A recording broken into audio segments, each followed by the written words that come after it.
അപ്പോൾ നമ്മൾ പത്രവിശേഷത്തിലേക്ക് പോകുന്നു. വരികൾക്കിടയിലൂടെ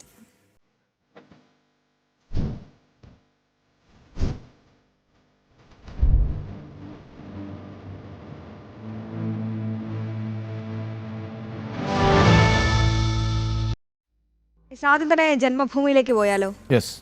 അതായത് ഇന്ന് പരസ്യങ്ങളൊന്നുമില്ലാതെ വാർത്താ സമ്പന്നമാണ് ജന്മഭൂമി ദിനപത്രം. ആദ്യം തന്നെ അവരുടെ പ്രധാന വാർത്തയായി കൊടുത്തിരിക്കുന്നത് ശങ്കര ജയന്തി സംസ്ഥാന ആഘോഷമാക്കണമെന്ന ഗവർണറുടെ ആഹ്വാനമാണ്. പിറവം വിളയനാട് ചിന്മയ ആദിശങ്കര ദിനത്തിൽ ജന്മഭൂമിയും ചിന്മയ ഇന്റർനാഷണൽ ശോധ് സംസ്ഥാനം ചേർന്ന് നടത്തിയ ഒരു സെമിനാറാണ്. അതിൽ ഗവർണർ വന്ന് ഉദ്ഘാടനം ചെയ്യുന്നു. ഗവർണറുടെ വാക്കുകൾ കോട്ട് ചെയ്തുകൊണ്ടാണ് അവരുടെ തലക്കെട്ട്. ഇപ്പം അടുത്ത വാർത്ത ഇന്ന് ശ്രീശങ്കര ജയന്തി, കാലടിയിൽ മഹാപരിക്രമ. ഈ ശങ്കരാചാര്യരുടെ ജന്മഭൂമിയായ കാലടിയിലാണ് ആദിശങ്കര ജന്മദേശ വികസന സമിതിയുടെയും വിവിധ മഠങ്ങളുടെയും സംസ്കൃത സർവകലാശാലയുടെയും ആഭിമുഖ്യത്തിൽ വിപുലമായ പരിപാടികളാണ് നടക്കുന്നത്. നമുക്കറിയാം ആദിശങ്കരന്റെ ജന്മദേശവും അദ്ദേഹത്തിന്റെ ഓരോ ദർശനങ്ങളും അതൊക്കെ ഇതിൽ എത്രത്തോളം പ്രാധാന്യം അർഹിക്കുന്നത്. അത് വിശദമായൊരു റിപ്പോർട്ടാണ് കൊടുത്തിരിക്കുന്നത്. പിന്നെ നമ്മൾ നേരത്തെ ചർച്ച ചെയ്ത വാർത്തയാണ്. ചർച്ചയിൽ നിന്ന് ഇറാൻ പിന്മാറി. അതിൻ്റെ ഏറ്റവും പ്രധാനപ്പെട്ട അപ്ഡേഷൻസ് ആണ് പ്രേക്ഷകരിലേക്ക് എത്തിച്ചത്. അപ്പോൾ അത് ഡിലേഡ് ന്യൂസാണ്. ഇനി നമുക്ക് ഒരു വിഷമകരമായ വാർത്തയുണ്ട്. ജി പത്മനാഭൻ അന്തരിച്ചു. RSS മുൻ സംസ്ഥാന സേവാ പ്രമുഖും എറണാകുളം വിഭാഗ മുൻ സംഘചാലകമായ ചാലക്കുടി കണ്ണമ്പുഴ റോഡിൽ ഐനിക്കാട്ട് മഠത്തിൽ ജി പത്മനാഭൻ അന്തരിച്ചു. ഒരുപാട് സേവന പ്രവർത്തനങ്ങൾ, സന്നദ്ധ പ്രവർത്തനങ്ങൾ അതൊക്കെ ബാക്കി വെച്ചുകൊണ്ടാണ് ജി പത്മനാഭൻ നമ്മെ വിട്ടു പിണങ്ങുന്നത്. 1989 മുതൽ RSSന്റെ പ്രവർത്തനത്തിൽ സജീവമായിരുന്നു അദ്ദേഹത്തിൻ്റെ പങ്ക് അത് എടുത്തു പറയേണ്ടത് തന്നെയാണ്. ഇനി നമ്മൾ വീണ്ടും ഫസ്റ്റ് പേജിലേക്ക് പോവുകയാണെങ്കിൽ 24-ന് തിരുവനന്തപുരത്ത് മഹിളാ മുന്നേറ്റ യാത്ര. വനിതാ സംവരണം അട്ടിമറിച്ചതിനെതിരെ BJP പ്രക്ഷോഭത്തിനൊടുങ്ങുകയാണ്. ഒപ്പം മഹിളാ മുന്നേറ്റ യാത്ര കൂടി എത്തുമ്പോൾ അത് കൂടുതൽ ശക്തി പകരുമെന്നാണ് മനസ്സിലാക്കുന്നത്. ഇനി ഉമർ ഖാലിദിന് വീണ്ടും തിരിച്ചടി. വിധി പുനഃപരിശോധിക്കാനാവില്ല എന്ന് സുപ്രീം കോടതി. ഇത് നമ്മൾ കഴിഞ്ഞ ദിവസം ചർച്ച ചെയ്താണ്. ഡൽഹി കലാപ കേസിൽ ഉമർ ഖാലിദിന് വീണ്ടും തിരിച്ചടിയാണ്. ജാമ്യമില്ല, വിധി പരിശോധിക്കുകയുമില്ല. ആ വിധി തന്നെ തുടരുമെന്നാണ് ഏറ്റവും പ്രധാനപ്പെട്ട വിവരം. ഇനി പ്രാദേശിക വാർത്തകളിലേക്ക് പോയാൽ, തോൽവിയിൽ പകപോക്കലുമായി CPM. BJPക്കൊപ്പം അണിനിരന്ന വീട്ടമ്മമാർ. നിരന്തരം കുടിവെള്ളം മുട്ടിച്ചു പ്രതിഷേധിച്ച BJP.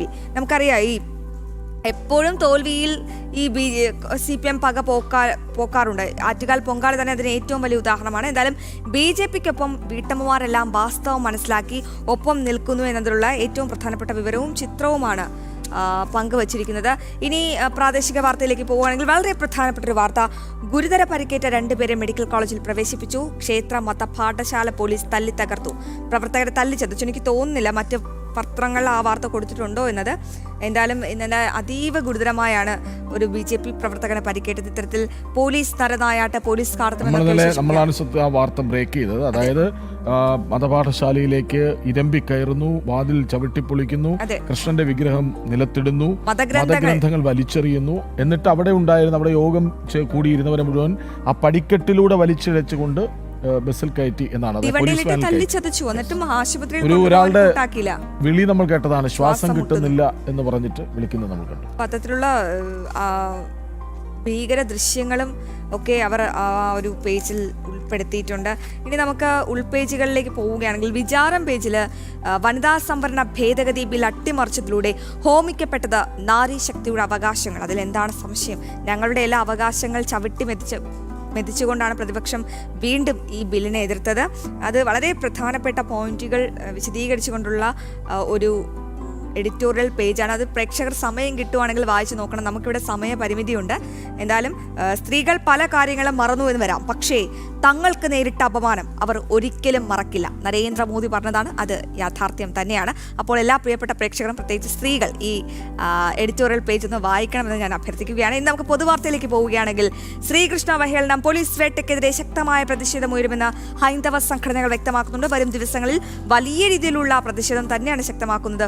വെണ്ണ മാത്രം ഉണ്ണുന്ന കണ്ണനെ മന്തി കഴിപ്പിക്കാനും ചിക്കൻ ബിരിയാണി കഴിപ്പിക്കാനും ഇവിടെയുള്ള ചില പ്രത്യേക ശക്തികൾക്ക് വല്ലാത്തൊരു താല്പര്യമുണ്ട്. അതിൻ്റെ ഒരു റിപ്പോർട്ടാണ്. ഇനി KSRTCയുടെ അനാസ്ഥ, പ്രീമിയം ബസ്സുകൾ കട്ടപ്പുറത്ത്. പ്രിയപ്പെട്ട ഗതാഗത മന്ത്രി, ബസ്സുകളെല്ലാം കട്ടപ്പുറത്താണല്ലോ, ഞങ്ങൾ സാധാരണക്കാർ എങ്ങനെ യാത്ര ചെയ്യും എന്നുള്ള ചോദ്യം അങ്ങോട്ട് വെക്കുകയാണ്.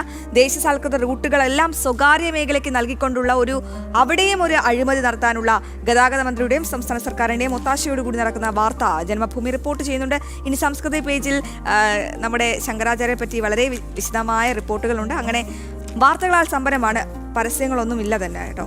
യെസ്, അപ്പോൾ മനോരമയിലേക്ക് വരാം. മനോരമയിൽ അവരിന്നലെ ഒരു ബ്രേക്കിംഗ് ന്യൂസ് ചെയ്തിരുന്നു. മെഡിസെപ്പ്, എൻ്റെ ഓർമ്മ ശരിയെങ്കിൽ 8.25 ലക്ഷം രൂപ ചെലവായ സംഭവത്തിൽ 10,000 രൂപയാണ് ആകെ കൊടുത്തത്. അപ്പോൾ മെഡിസെപ്പ് വലിയ കൊട്ടിഘോഷിച്ചു കൊണ്ടുവന്ന പദ്ധതിയാണ്. അതിൻ്റെ തലക്കെട്ട് തന്നെ തള്ളു മാത്രം എന്നാണ്. തള്ളേ ഉള്ളൂ, പറച്ചിലേ ഉള്ളൂ, പ്രവൃത്തിയിൽ ഇതൊന്നുമില്ല എന്നാണ് ഇതുവരെ തള്ളിയത്. അതാണ് രസം, തള്ളു മാത്രം. ഇതുവരെ തള്ളിയത് 1.25 ലക്ഷത്തോളം പേരുടെ ക്ലെയിമുകളാണ് എന്ന VR പ്രതാപിൻ്റെ റിപ്പോർട്ട് വളരെ പ്രാധാന്യത്തോടെ ചെയ്യുന്നു. അത് മെഡിസെപ്പിൻ്റെ പേരിൽ ചൂഷണം രൂക്ഷമാണ്, സർക്കാർ നോക്കുകുത്തിയായി അവിടെ നിൽപ്പാണ് എന്നാണ്. പക്ഷാഘാതം വന്ന ആളോട് ഇൻഷുറൻസ് കമ്പനി ഒരു ചോദ്യം ചോദിച്ചു അത്രേ, കിടത്തി ചികിത്സയോ എന്തിനെന്ന്. പിന്നെ ആരെയാണ് പനി വരുന്നവരെ കിടത്തി ചികിത്സിക്കുമ്പോൾ പൈസ കൊടുക്കുമോ? ഇല്ലല്ലോ. അപ്പോൾ എത്രമാത്രം പൊതുജനങ്ങളെ, സർക്കാർ ഉദ്യോഗസ്ഥരെ ദ്രോഹിക്കുന്നു, അവരുടെ കുടുംബങ്ങളെ സർക്കാർ ഇപ്പോഴും ദ്രോഹിക്കുന്നു എന്നതിൻ്റെ മറ്റൊരു തെളിവായി ഈ വാർത്ത മാറുന്നു. വളരെ രസകരമായ ടൈറ്റിൽ, തള്ളു മാത്രം എന്ന് വെച്ചാൽ അപേക്ഷിച്ചാൽ തള്ളും. അത് ശരിക്കും തള്ളാണ് മെഡിസെപ്പ് എന്നുള്ളത് കൂടി തെളിയുന്നുണ്ട്. മറ്റൊന്ന്, വയനാട് ടൗൺഷിപ്പ് വീടുകൾക്ക് വിള്ളൽ, വീടുകൾ കൈമാറിയിട്ടില്ലെന്ന് സർക്കാർ CPM. സൂപ്പർ, എത്ര കൃത്യമാണ്. ഇലക്ഷൻ്റെ തൊട്ട് മുമ്പ്, വിഷുവിന് മുമ്പ് എല്ലാവർക്കും കയറി താമസിക്കാമെന്ന് പറഞ്ഞ് എല്ലാവരെയും പറ്റിച്ച് വലിയ പരിപാടിയൊക്കെ സംഘടിപ്പിച്ചിട്ട് ഇപ്പോൾ പറയുന്നു കൊടുത്തത് 7 സെന്റ് ഭൂമിയുടെ ഉടമസ്ഥ രേഖ മാത്രമാണ്, അത് വീട് കൈമാറിയിട്ട്. അപ്പോൾ താക്കോല് കൊടുത്തത് എന്തിനാണ്? കാർ ഓണാക്കാനാണോ എന്ന് സംശയമുണ്ട് അല്ലേ? ആ താക്കോല് വെച്ചിട്ട് ശരി, എന്തായാലും ഗംഭീരമായിട്ടുണ്ട് സർക്കാരിൻ്റെ നീക്കം. CPM-ഉം അത് തന്നെയാണ് പറയുന്നത്. ഉൾപേജിലേക്ക് വന്നാൽ ഏറ്റവും പ്രധാനപ്പെട്ട വാർത്തകൾ നിരവധി നൽകിയിട്ടുണ്ട്. അതായത് ഡീൽ ആരോപണത്തിൽ പുകഞ്ഞ് അരുവിക്കര എന്നടക്കം ഡെപ്യൂട്ടേഷൻ അവസാനിപ്പിച്ചു എന്ന വാർത്തയടക്കം നിരവധി വാർത്തകൾ ഉൾപ്പേയിലുണ്ട്. തൃണമൂൽ ബന്ധം അൻവർ അവസാനിപ്പിച്ചു എന്ന വാർത്ത. മറ്റൊന്ന്, നമ്മൾ ഈ പറഞ്ഞ മെഡിസെപ്പ് പോലെ മറ്റൊന്നാണ്. കഴിഞ്ഞ 2 മാസം ഉദ്ഘാടനം ചെയ്തവയുടെ സ്ഥിതി ഇങ്ങനെയാണ്. നാടമുറിച്ച് നാടകം എന്ന് നമ്മൾ നേരത്തെ കൊടുത്തൊരു ക്യാപ്ഷനാണ് കേട്ടോ, നാടമുറിച്ച് നാടകം എന്ന്. അതായത് ജനങ്ങളെ കബളിപ്പിക്കാൻ മാത്രം ഉദ്ഘാടന തട്ടിപ്പുകൾ, തെരഞ്ഞെടുപ്പ് മുന്നിൽ കണ്ട് സർക്കാർ നടത്തിയ ഉദ്ഘാടന തട്ടിപ്പുകൾ. അത് പലതും നമ്മുടെ തിരുവനന്തപുരം ബ്യൂറോയിൽ നിന്നൊക്കെ സജീവമായി റിപ്പോർട്ട് ചെയ്തതാണ്. അകത്ത് കയറുമ്പോൾ അവിടെ പട്ടിയാണ്. ഒരു നിർമ്മാണ പ്രവർത്തനവും നടന്നിട്ടില്ല, പുറമേ മാത്രം പെയിന്റ് അടിച്ച് ഓടി നടന്ന ഉദ്ഘാടനമാണ് നമ്മൾ കണ്ടത്. ഉമ്മൻചാണ്ടി മുൻപ് ഓടി നടന്ന് ഉദ്ഘാടനം ചെയ്തതിന് അപമാനിച്ചവരും അവഹേളിച്ചവരുമാണ് ഇവരൊക്കെ ഇതാണ് ചെയ്യുന്നത് എന്ന് വ്യക്തമാണ്. മറ്റൊന്ന്, സ്പോർട്സ് പേയിലേക്ക് വന്നാൽ മുംബൈ തിലകം എന്ന വാർത്ത. തിലക് വർമ്മ ഇന്നലെ 45 മുതൽ 101 റൺസ് അടിച്ചു. ആദ്യം തട്ടിമുട്ടി കളിച്ച് ഏറെ പഴികേട്ടു. പക്ഷേ തിലക് വർമ്മ അവസാന 24-25 പന്തിൽ 82 റൺസോ മറ്റോ അടിച്ചു, ആട്ടിച്ച് തകർക്കുകയായിരുന്നു. മുംബൈക്ക് ആ തിലകം ചാർത്തുന്നു. അതാണ് മനോരമയിലെ പ്രധാനപ്പെട്ട വാർത്ത. ഇനി ഏതാണ്? ശരി, മാതൃഭൂമി. പെട്ടെന്ന് പോവാം. കടൽ യുദ്ധം എന്ന പേരിൽ ആദ്യം തന്നെ ഒരു ചിത്രം കൊടുത്തിട്ടുണ്ട്. ഇറാൻ കപ്പൽ US പിടിച്ചെടുത്തു. ഇനി വളരെ പ്രധാനപ്പെട്ട ഒരു വാർത്ത, VBG റാംജി ഉടൻ കൂലി കൂട്ടും. അതായത് ഈ തൊഴിലുറപ്പ് പദ്ധതിക്ക് പകരമായി കൊണ്ടുവരുന്ന VBG റാംജി അതിന് കൂലി കൂട്ടും. തൊഴിൽ നിരീക്ഷിക്കാൻ GPS സംവിധാനമുണ്ട്. എവിടെ ഇരുന്നും തൊഴിൽ രജിസ്റ്റർ ചെയ്യാം. 2 വിജ്ഞാപനങ്ങൾ ഉടനിറങ്ങും. ഒരുപാട് സാധാരണക്കാർക്ക്, വീട്ടമ്മമാർക്ക് എല്ലാം ആശ്വാസകരമാകുന്ന ഒരു കേന്ദ്ര പദ്ധതിയാണ്. പക്ഷേ ഒരു കാര്യമുണ്ട്, നിങ്ങൾ എവിടെ നിന്ന് പണി എടുക്കുമെന്ന് GPS കൃത്യമായി നോക്കും. അപ്പോൾ അതൊരു പ്രധാനപ്പെട്ട കാര്യമാണ്. ഇനി നെട്ടയം സംഘർഷത്തിൽ പരാതിക്കാരായ BJP പ്രവർത്തകർക്ക് പോലീസ് കസ്റ്റഡിയിൽ ക്രൂരമർദ്ദനം, ഇടിവണ്ടിയിലിട്ട് തല്ലിച്ചതച്ച വാർത്ത മാതൃഭൂമി ഫസ്റ്റ് പേജിൽ റിപ്പോർട്ട് ചെയ്തിട്ടുണ്ട്. ഇനി കടലും ചൂടിലാണ്, നമ്മൾ മാത്രമല്ല സൂര്യനും കടലും ഒക്കെ ചൂടിലാണ്. കേരള തീരത്ത് സമുദ്ര താപതരംഗം പഠിച്ചിട്ടുള്ളത്, കടൽ ചൂടാകുമ്പോൾ അന്തരീക്ഷം തണുക്കും. ഇപ്പൊ പുതിയ കാലമല്ലേ കൃഷ്ണരാജ്, പുതിയ കാലം, പുതിയ ഫിലോസഫി എന്നൊക്കെ പറയേണ്ടി വരും. ഓർമ്മയ്ക്ക് പറഞ്ഞ അതെ, തീർച്ചയായും അങ്ങനെ ഉണ്ട്, ഞാൻ പഠിച്ചിട്ടുണ്ട്. അപ്പം ചില്ലാകാൻ അടുത്തട്ടിലേക്ക് മുങ്ങി നെയ്മത്തിയും അയലെന്ന് പറഞ്ഞിട്ടൊരു ഒരു രസകരമായ ഒരു കാർട്ടൂൺ കൂടി കൊടുത്തിട്ടുണ്ട്. മത്സ്യങ്ങൾ അപ്പോൾ ചൂട് കുറഞ്ഞ സ്ഥലങ്ങളിലേക്ക് നീങ്ങുമ്പോൾ മത്സ്യപ്രതിസന്ധിയും ഇനി ഉണ്ടാകുമെന്നാണ് നമുക്ക് മനസ്സിലാകുന്നത്. നെയ്മത്തി, അയല അതൊന്നും ഇപ്പോഴാരും മലയാളികൾ ആരും കഴിക്കാമെന്ന് ആഗ്രഹിക്കേണ്ട. ഇനി മഴക്കാലമൊക്കെ വരട്ടെ, അപ്പോൾ നമുക്ക് നെയ്മത്തിയൊക്കെ അയലൊക്കെ നല്ല മുളകിട്ട് വെക്കാം. ഇനി ഉൾപേജിലേക്ക് പോവുകയാണെങ്കിൽ സൂപ്പർ സൂര്യകുഞ്ച് എന്ന് പറഞ്ഞിട്ടൊരു റിപ്പോർട്ടുണ്ട്. സൂര്യകുഞ്ച് 30 വർഷത്തിന് മുൻപും ശേഷവും 72 ഏക്കർ വിസ്തീർണമുള്ള ഒരു തരിശ് പ്രദേശത്തെ 30 വർഷം കൊണ്ട് വനമാക്കി മാറ്റിയ ഒരു മനോഹരമായ കഥ. അത് പ്രേക്ഷകർ വായിക്കണം. നോക്കൂ കൃഷ്ണരാജ്, ആ ചിത്രം തന്നെ എത്ര മനോഹരമാണല്ലേ. തരിശ് ഭൂമി പിന്നീട് വനമാക്കിയത്. അപ്പോൾ നമ്മളെല്ലാവരും വിചാരിച്ച ഇങ്ങനത്തെ ഒരു ചെറിയ വനമൊക്കെ ഉണ്ടാക്കാൻ പറ്റുമെന്നേ. പിന്നെ മൂർഖൻ പകലിറങ്ങും, ശംഖുവരൻ രാത്രിയും. ചൂട് കാലമാണ്, എല്ലാ പ്രിയപ്പെട്ട പ്രേക്ഷകരും ശ്രദ്ധിക്കുക. മാതൃഭൂമിയിൽ ഉൾപേജിലാണ് ആ വാർത്ത. നമ്മൾ കേരളകൗമുദിയിലേക്ക് വന്നാൽ ഞാൻ പലപ്പോഴും ചിന്തിച്ചിട്ടുണ്ട്, കേരളകൗമുദി ഇൻഫോർമേറ്റീവായ വാർത്തകൾ വളരെ പ്രാധാന്യം കൊടുക്കാറുണ്ട്. ഒരു കാര്യവും വേണ്ട, ഇപ്പൊ മൂർഖൻ പകലിറങ്ങും ശംഖുവരൻ രാത്രിയും എന്നുള്ളത് അകത്ത് കൊടുത്താൽ മതി. പക്ഷേ കേരള കൗമുദി വളരെ പ്രാധാന്യത്തോടെ അത് പ്രേക്ഷകർ കാണണം. മാളം വിട്ട് പാമ്പ് എന്ന വളരെ ഇൻഫോർമേറ്റീവായ ഒരു ന്യൂസ് കൃത്യതയോട് കൊടുത്തിരിക്കുന്നു. വേണം പ്രത്യേക കരുതൽ, ഈർപ്പം തേടി പാമ്പുകൾ എത്തും എന്ന വാർത്തയാണ്. അതായത് വീടിനകം പരിസരമൊക്കെ പരിശോധിക്കണം.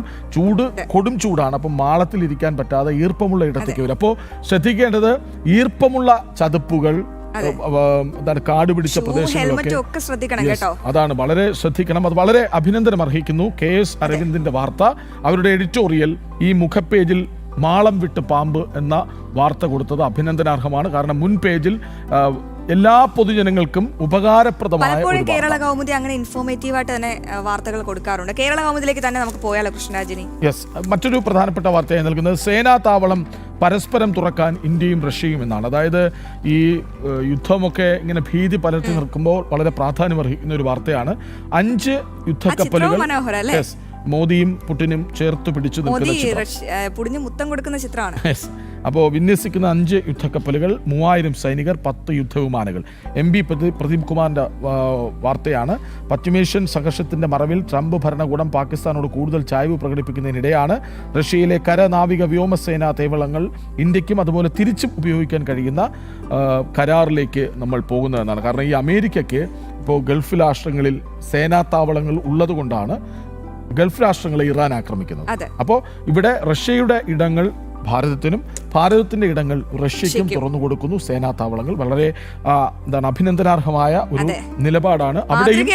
അവിടെയും ലോക നിലപാട്, ലോക നേതാവ് നമ്മുടെ നരേന്ദ്രമോദി എന്ന് വ്യക്തമാകുന്നുണ്ട്. ഇതൊക്കെയാണ് നമ്മുടെ പത്രങ്ങളിലെ പ്രധാനപ്പെട്ട വാർത്തകൾ.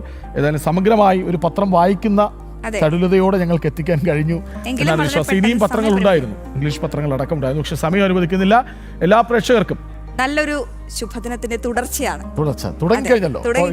നല്ലൊരു പകൽ, നല്ലൊരു രാത്രിയൊക്കെ ആശംസിക്കുന്നു. പുത്തൻ പുലരിയുടെ 2 മണിക്കൂർ സമയം പൂർണ്ണമാകുന്നു. എല്ലാ പ്രേക്ഷകർക്കും ശുഭദിനം ഒരിക്കൽ കൂടി ആശംസിക്കട്ടെ. നമസ്തേ.